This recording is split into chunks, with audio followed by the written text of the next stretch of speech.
Da sind die Personen. Ich bin der Flötenspieler. Ich bin der Trommler. Ich bin Vivette, die Enkelin des Müllers. Ich bin der Müller, Meister Corny. Ich bin Grégoire, der Sohn des Flötenspielers.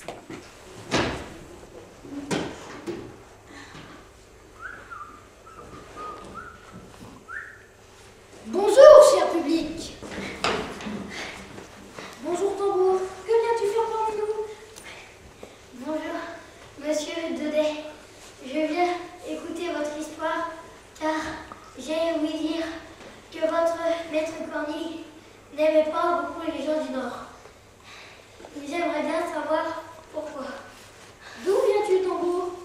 Je suis Picard et j'habite au Roer, un petit village à la porte de Beauvais sur les marges du plateau. J'ai fait plus de 300 lieues. Alors, bienvenue dans notre province, tambour.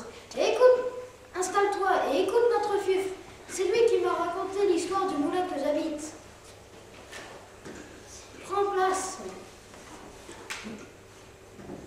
Der Müllermeister Cornis arbeitet schwer.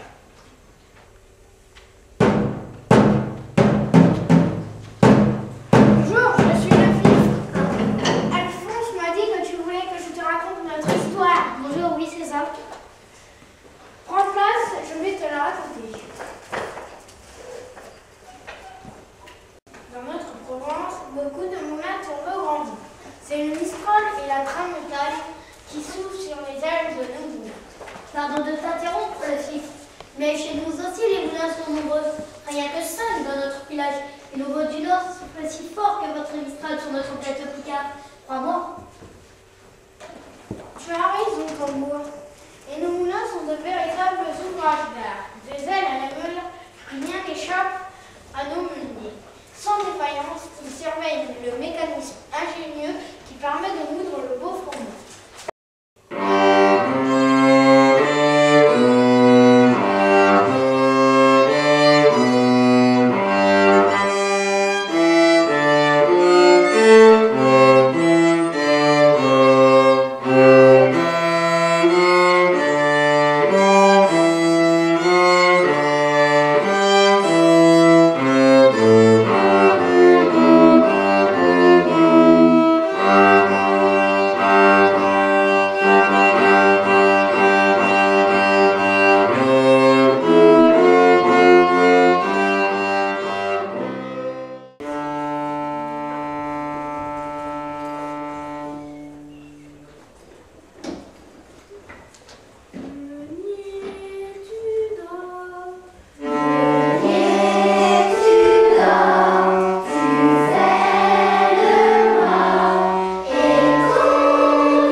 était maître dans l'art de contrôler la force du vent.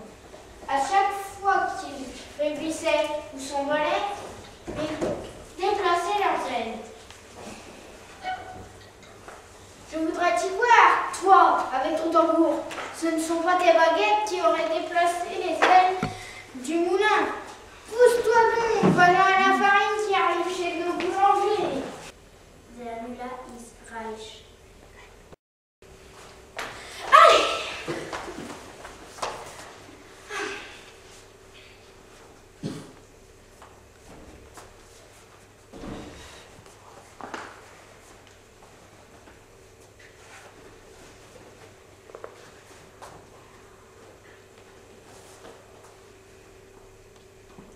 Oh.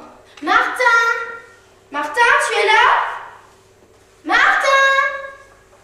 Oh, mais qu'est-ce qu'il fait? Bon. Le sel, c'est bon. La farine. Oh mince! Non, la farine, il n'y en a plus. Oh.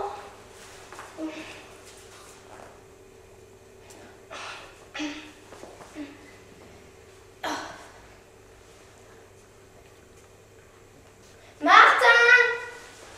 Martin! Oh. Au travail, boulanger.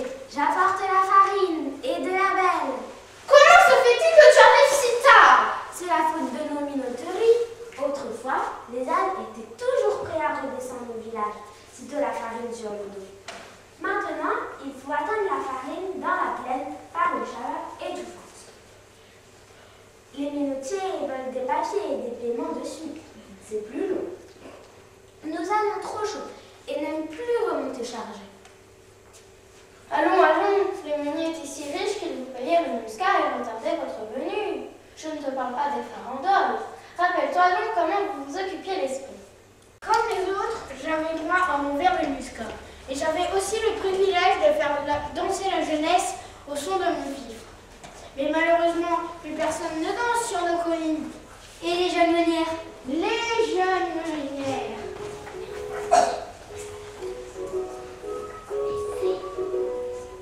Je les aurais vues, belles comme des reines, avec leurs fichus de dentelle et leurs croix d'or.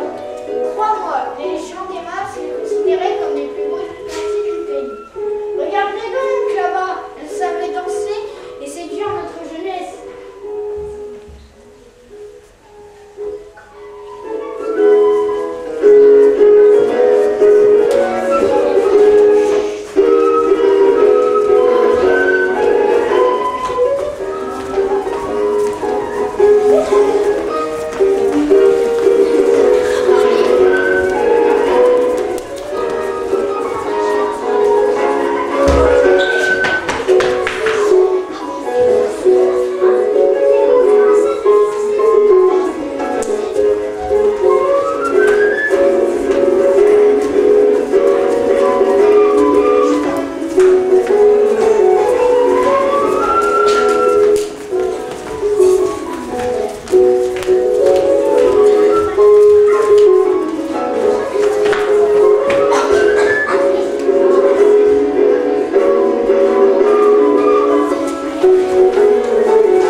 est lissière à la manufacture de Beauvais.